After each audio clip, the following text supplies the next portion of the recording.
Salut à tous et bienvenue dans ce nouvel atelier numérique. Aujourd'hui, nous allons voir une petite formation d'à peu près 30 minutes sur l'utilisation du concurrent de PowerPoint, j'ai nommé Prezi. Mais tout d'abord, et comme d'habitude, si vous souhaitez aller plus loin dans les explications, je vous invite à cliquer sur les liens de formation dans la description et à vous abonner à la chaîne. Pour tous les autres, accrochez-vous bien, on démarre tout de suite. On est donc sur Prezi et on va démarrer par voir comment est constituée l'interface. Donc l'interface bien sûr de votre projet, de l'ensemble de vos projets. Donc vous avez tout d'abord la possibilité en haut à gauche de démarrer une nouvelle présentation, c'est-à-dire tout simplement de créer un nouveau projet. Ensuite, vous avez les différents projets par type de famille. Vos différents projets, ici j'ai deux présentations. Une présentation test et une autre présentation à titre d'exemple. J'ai la possibilité de décliner tous ces projets par famille en cliquant notamment ici sur présentation, mais j'ai aussi la possibilité de créer des projets vidéo ou éventuellement des infographies. J'ai accès à une certaine bibliothèque ici qui me permet d'avoir certains modèles relativement utiles afin de créer mes propres projets. Donc j'ai quoi? J'ai bien sûr, les présentations classiques ici, les vidéos recommandées, donc voilà, ces différents éléments dont je peux m'inspirer afin de créer différents éléments, les graphiques, peut être relativement intéressant si vous avez du reporting à effectuer, les présentations réutilisables et la possibilité de créer rapidement avec des structures narratives. Donc à chaque fois des modèles que vous pouvez sélectionner en cliquant dessus, en sauvegardant, en les ouvrant et en intégrant les éléments qui vous intéressent.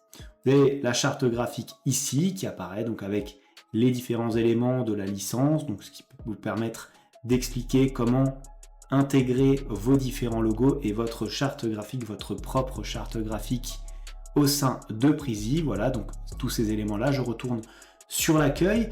Et au niveau de l'accueil, qu'est-ce que nous avons? Nous avons ensuite ici au milieu la possibilité de transformer notre collection et surtout d'avoir des présentations recommandées, des modèles, des exemples que vous allez pouvoir réutiliser. Ensuite, vous avez votre corbeille, donc bien sûr, c'est là où vous allez jeter l'ensemble des différents éléments et vous avez la possibilité de remettre à niveau ici votre Prezi. Pour ma part, j'ai la version standard actuellement. Vous avez aussi le détail de votre compte ici, donc avec les différents paramètres et ce qui peut vous permettre aussi de vous désabonner si vous le souhaitez. À présent, nous allons créer une nouvelle présentation et pour créer une nouvelle présentation, nous allons cliquer tout simplement, vous l'avez deviné, sur Nouvelle présentation.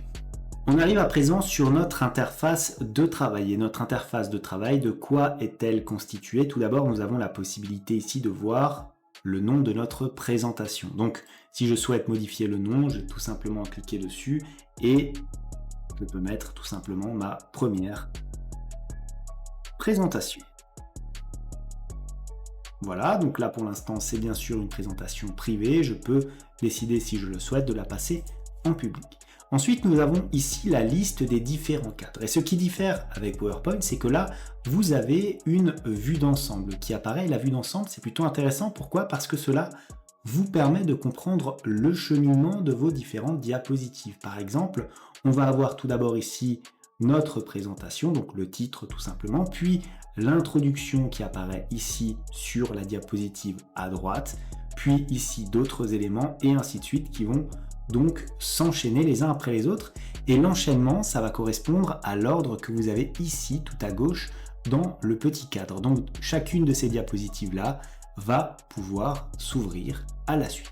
Si vous voulez voir l'enchaînement directement, ce que vous allez faire, c'est que vous allez cliquer ici sur Présenter et débuter la présentation. Présenter comme ceci et regardez.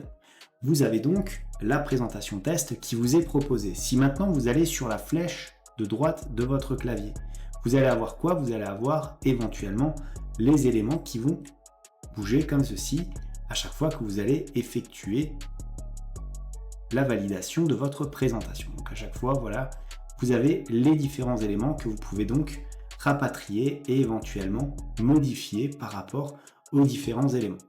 Voilà, vous pouvez le guider, vous pouvez aller vers où vous le souhaitez et vérifier comment vont se disposer vos différentes diapositives. Je retourne sur ma présentation en appuyant sur la touche échappe de mon clavier et j'ai donc d'autres éléments, notamment ici, vous le voyez au-dessus, une petite barre de menu avec tout d'abord les différents styles qui sont applicables. Styles qui me permettent notamment de changer des éléments comme l'arrière-plan, les couleurs dans leur globalité, notamment le remplissage et le style du texte.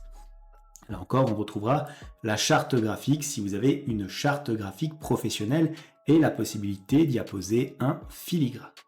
On a tous les éléments relatifs au texte. Donc les éléments du texte, lorsque je clique dessus, ça va m'insérer ici, vous voyez, une zone de texte que je peux donc bouger de cette façon-là et bien sûr modifier. Modifier en demandant à l'IA, modifier comme ceci en ajoutant différents niveaux hiérarchiques. Pourquoi? Parce que cela va vous permettre de différencier notamment tout ce qui est relatif au titre, au sous-titre 2 ou éventuellement au corps de texte. Ensuite, qu'est-ce que vous avez? Vous avez d'autres éléments ici comme naturellement le type de police. Donc le type de police que vous pouvez retrouver ici, là bien entendu vous savez de quoi il s'agit, vous pouvez si vous le souhaitez donc modifier les différents genres qui vous sont proposés et vous pouvez éventuellement avoir accès à plus de police si vous le souhaitez. Vous avez aussi la taille de la police que vous pouvez donc faire varier de cette façon-là. Donc là on est sur du 27, vous avez bien compris qu'en abaissant et qu'en augmentant ici via le moins et le plus, cela nous permettait d'augmenter la police de notre texte. Ensuite, les éléments classiques, vous pouvez mettre votre texte en gras ou en italique. Si vous le souhaitez, vous pouvez modifier la couleur de votre texte, donc avec les couleurs relativement basiques, comme ceci si je le souhaite, je peux le combiner bien sûr avec d'autres éléments. Vous avez la possibilité d'effectuer un remplissage, là encore par couleur, donc le remplissage, c'est ce qu'il va y avoir en arrière-plan de votre zone de texte. Donc une fois que vous avez ces éléments-là, vous pouvez bien sûr les enlever si vous le souhaitez. Et vous avez la possibilité aussi d'ajouter des liens, ce qui peut être assez intéressant si vous faites notamment appel à des éléments extérieurs sur votre présentation. Vous avez aussi la possibilité de modifier l'alignement, puisque l'alignement se fera à gauche de façon standard, mais vous pouvez mettre tout ça au centre, à droite ou éventuellement le justifier. Vous avez la possibilité d'effectuer différents retraits, donc des retraits à puce si vous voulez lister une liste d'éléments tout simplement, ou éventuellement faire des retraits classiques pour aérer votre paragraphe.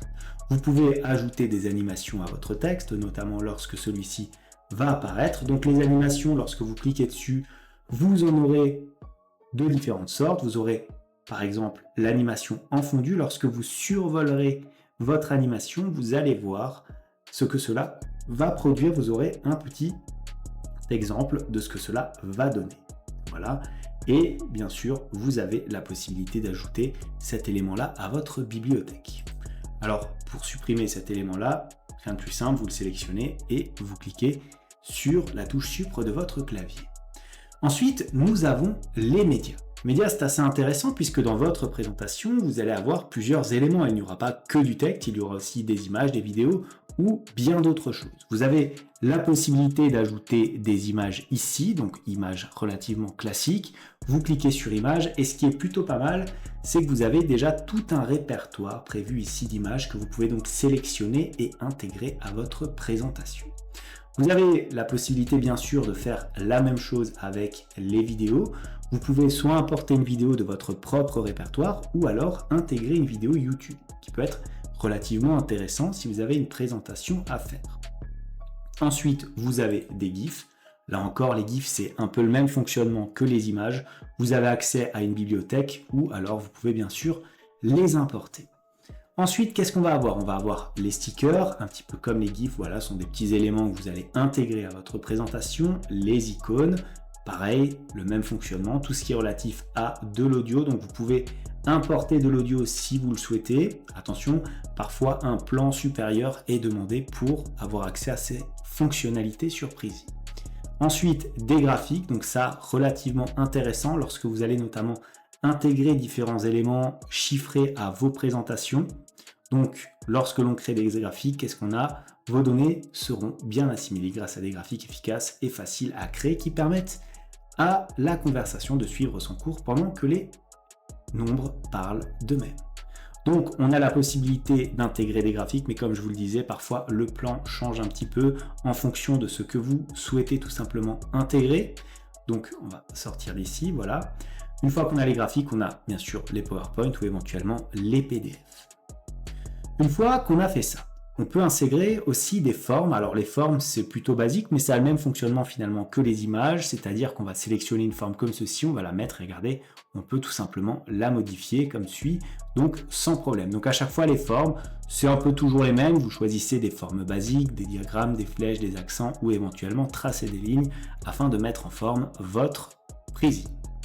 Vous avez une structure narrative ici, donc avec différents éléments que vous pouvez ajouter, des tableaux, des chronologies, des objectifs, des gains ou pertes, des cartes, ce genre de choses qui servent notamment à illustrer vos tableaux. Et vous pouvez par exemple mettre une carte, et là encore, lorsque vous aurez sélectionné votre carte, il faudra par la suite sélectionner le type de carte que vous souhaitez intégrer, donc toujours des modèles très exhaustifs, où vous trouverez bien sûr la personnalisation souhaitée au sein de cette bibliothèque. Donc, une fois que vous avez cette structure narrative, vous allez pouvoir ajouter différentes animations. Donc là encore, les animations, et même que tout à l'heure, lorsque vous les survolez, vous aurez un exemple de ce que cela va produire à votre présentation. Lorsque vous cliquez dans le plus, vous avez la possibilité ici d'avoir des sélections planètes de cette façon-là, ou éventuellement des sélections de pages, des notes de présentation ou éventuellement avoir accès à votre bibliothèque. Voilà donc pour cette interface de travail. Voyons à présent de façon un petit peu plus précise comment modifier le style d'une présentation. Donc le style, on le retrouve ici. Et qu'est-ce qu'on a? On a les options relatives à l'arrière-plan. Donc tout d'abord, lorsque je vais cliquer sur arrière-plan ici, qu'est-ce que j'ai? J'ai mon modèle qui apparaît, c'est tout simplement un arrière-plan blanc. J'ai une couleur de remplissage que je peux modifier si je le souhaite en cliquant dessus. Avec un remplissage solide, c'est-à-dire comme ceci, voilà, donc avec un seul élément, une seule couleur. Si je sélectionne ici, je peux avoir quoi? Je peux avoir un dégradé, par exemple linéaire, de cette façon-là, avec bien sûr des couleurs que je peux modifier si je le souhaite. Donc je peux passer du vert par exemple à du blanc avec un petit dégradé. Je peux passer bien sûr à d'autres couleurs si je le souhaite, donc vert et rouge de cette façon-là. Je peux avoir aussi un dégradé en radian, donc c'est plutôt comme ça, plutôt du centre vers l'extérieur, plutôt que d'un côté à l'autre. Je peux utiliser alors les couleurs qui me sont proposées ici. Je peux aussi utiliser, si je le souhaite, une pipette de cette façon-là et paramétrer d'autres combinaisons de couleurs qui vont donc pouvoir s'appliquer à ma présentation de cette façon-là. Donc voilà, ça c'est la première possibilité au niveau de l'arrière-plan, donc mettre des couleurs tout simplement.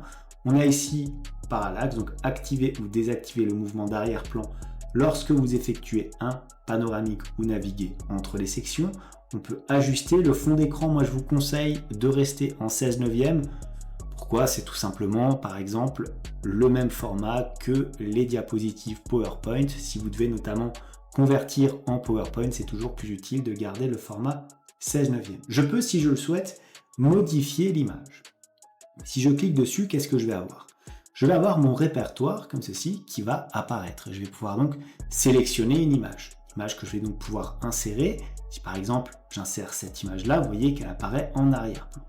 Je peux charger une autre image si je le souhaite, bien entendu. Donc, vous voyez, on peut bien sûr modifier l'arrière-plan avec des couleurs, mais aussi avec des images, ce qui peut être relativement intéressant. Et là, vous avez remarqué que maintenant, je peux choisir de cocher ou décocher l'effet parallaxe. Pourquoi? Parce que j'ai intégré une image et que l'effet parallaxe s'intègre aux différentes images. Alors bien sûr, j'ai sélectionné une image ici de mon répertoire, mais j'en ai d'autres qui me sont proposées, donc dans la bibliothèque de Prezi que j'aurais pu sélectionner de cette façon-là. Maintenant, au niveau des styles, qu'est-ce qu'on a? On a bien sûr les couleurs comme ceci, donc on peut, si on le souhaite, avoir des palettes de chartes graphiques. Donc on a les palettes par défaut qui sont donc ici. Je peux les créer si je le souhaite, donc je clique ici. Je vais sélectionner mes différents logos avec mon image de fond, par exemple, et je vais avoir donc une palette de couleurs qui ici c'est donc adapté à mon image de fond. Vous voyez bien, noir, brun clair, brun foncé, gris et noir. Donc c'est les couleurs de mon arrière-plan tout simplement.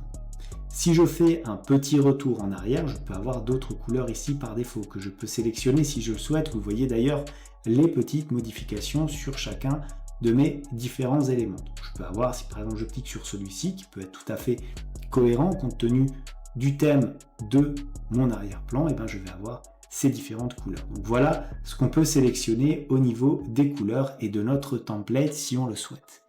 Au niveau du style, j'ai encore le style de texte que je peux sélectionner. Donc vous voyez à chaque fois les différents styles par défaut qui sont ici.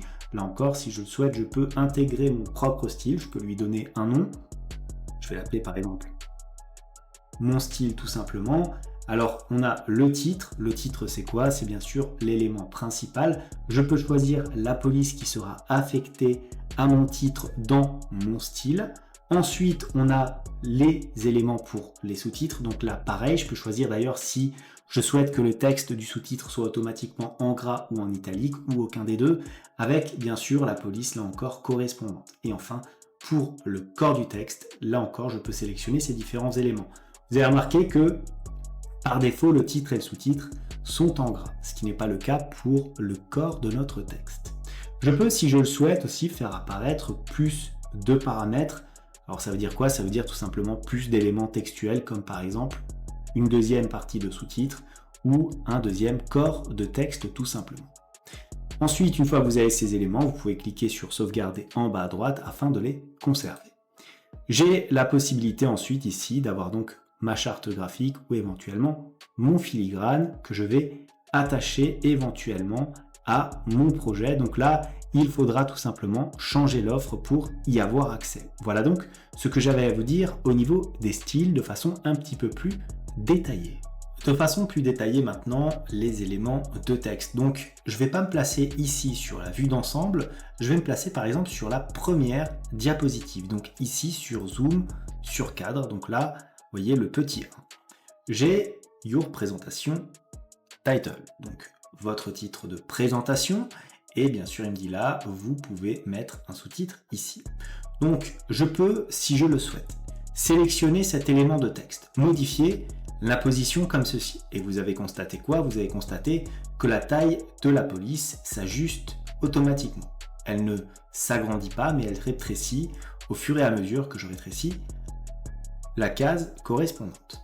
Donc, je peux bien sûr modifier ce que j'ai ici. Je peux aussi le supprimer si je le souhaite. Pareil, ici, je sélectionne et je supprime.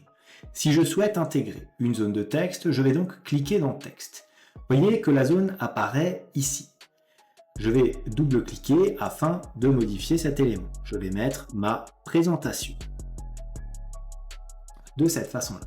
Donc, j'ai la possibilité d'avoir ce texte. Alors, qu'est-ce que je constate? Je constate que l'alignement se fait automatiquement à gauche.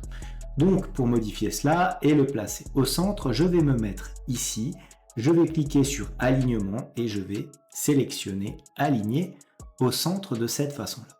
Mais ça ne me plaît toujours pas assez. Pourquoi? Parce qu'on ne voit pas finalement le titre de ma diapositive. Je vais le mettre en gras ici. Je peux, si je le souhaite, le mettre en italique, mais je vais le laisser en gras. Et je vais potentiellement augmenter la taille de la police. Donc je peux cliquer directement ici et mettre la taille que je souhaite. Par exemple, je peux mettre du 60. Ma présentation, et regardez, je peux tirer à présent mon cadre comme ceci afin de la faire apparaître directement là où il faut.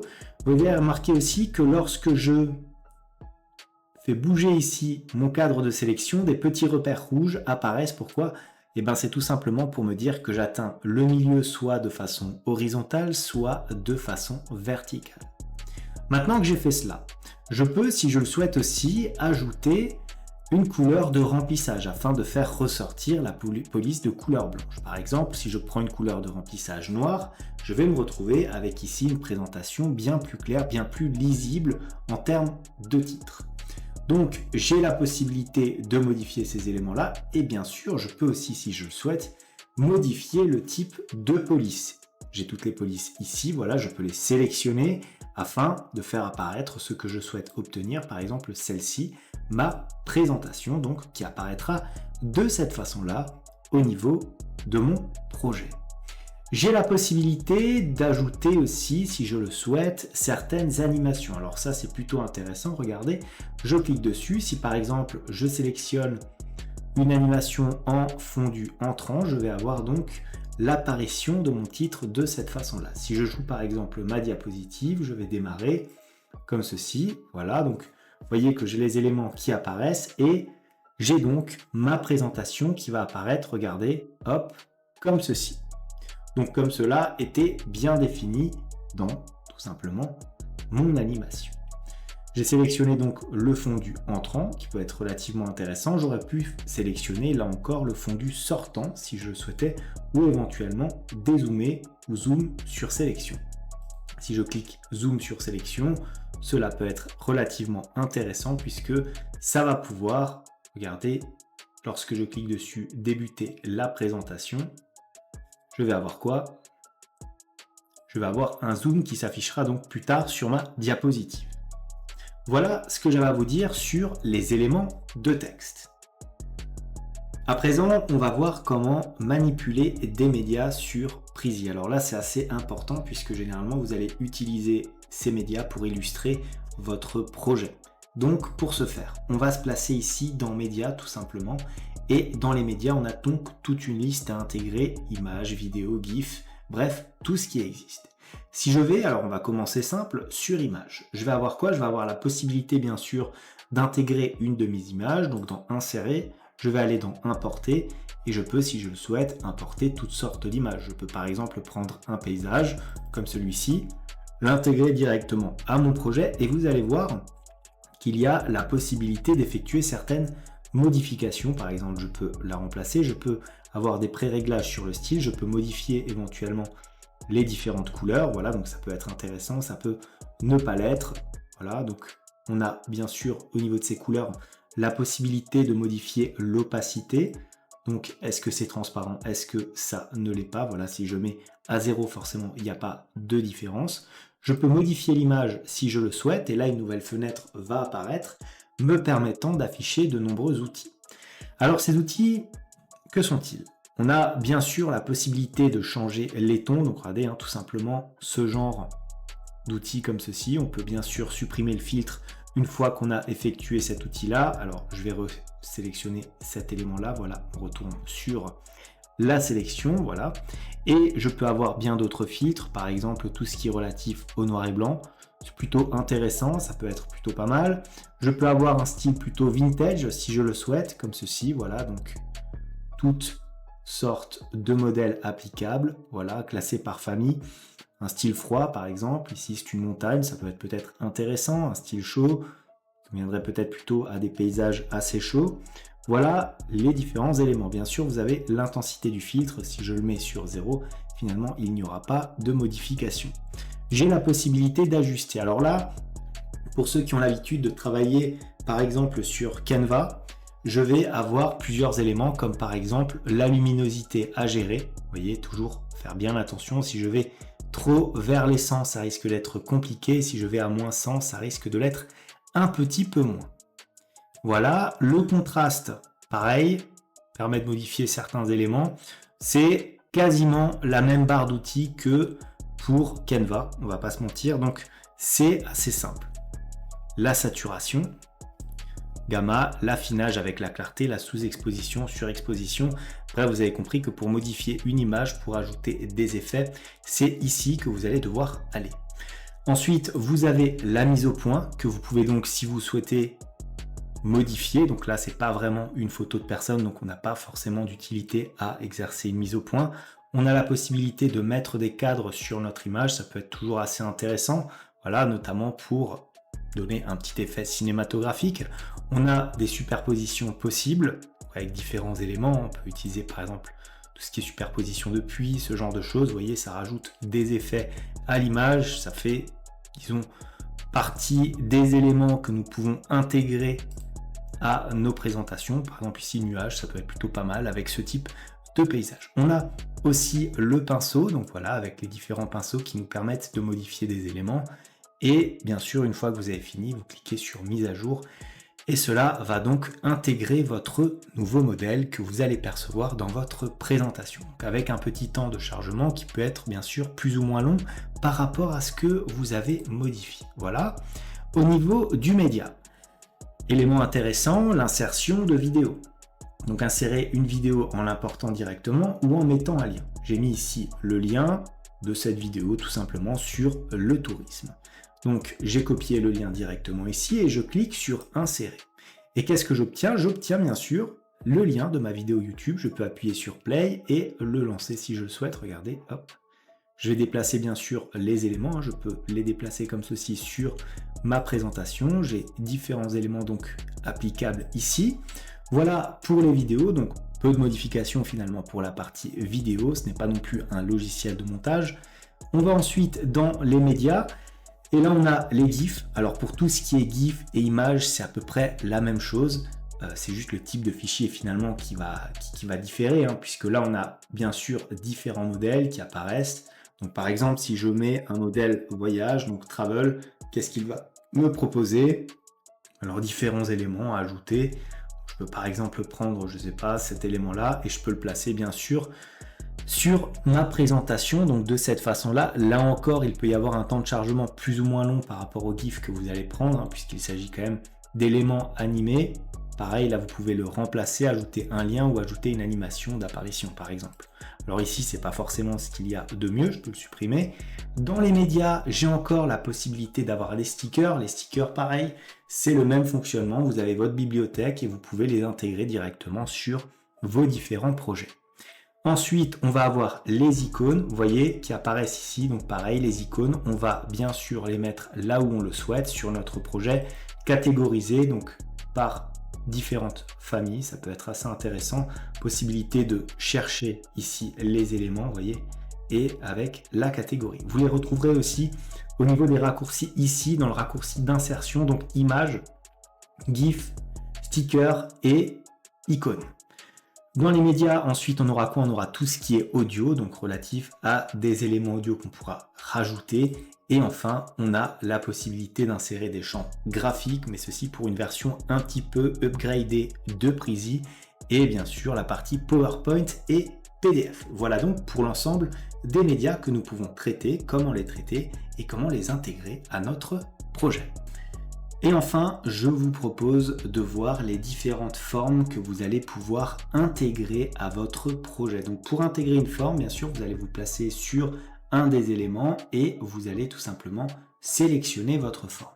Alors vous avez les basiques, c'est-à-dire carré, rectangle, cercle. Vous pouvez sélectionner et tracer votre cercle comme ceci, un petit peu comme dans tous les éditeurs d'images que vous pouvez connaître. Dès lors, vous avez différents éléments. Vous avez les pré-réglages du style que vous pouvez donc intégrer. Vous avez la couleur de remplissage qui est modifiable, avec un remplissage solide si vous le souhaitez ou en dégradé. Voilà, regardez, le dégradé, ça donne ça. Et le remplissage solide, ça va être quoi? Ça va être tout simplement la même couleur un petit peu partout. Si je clique dessus, j'ai la possibilité de paramétrer des couleurs comme ceci avec des tons par défaut ou via, là encore, mes palettes et ma charte graphique professionnelle si j'en ai une. J'ai la possibilité de personnaliser la couleur en sélectionnant une couleur ici bien précise au sein de mon sélecteur de couleurs. Voilà, de cette façon-là. Et j'ai bien sûr le code couleur qui apparaît. En plus de cela, je peux, si je le souhaite, modifier l'opacité de ma forme, c'est-à-dire est-ce qu'on va la rendre transparente ou non. Si par exemple je prends une opacité à 50%, on aura cette forme-là qui sera à moitié transparente tout simplement. J'ai la possibilité ensuite de faire quoi? De modifier les bordures pour permettre d'apporter un certain contraste et une délimitation à ma forme.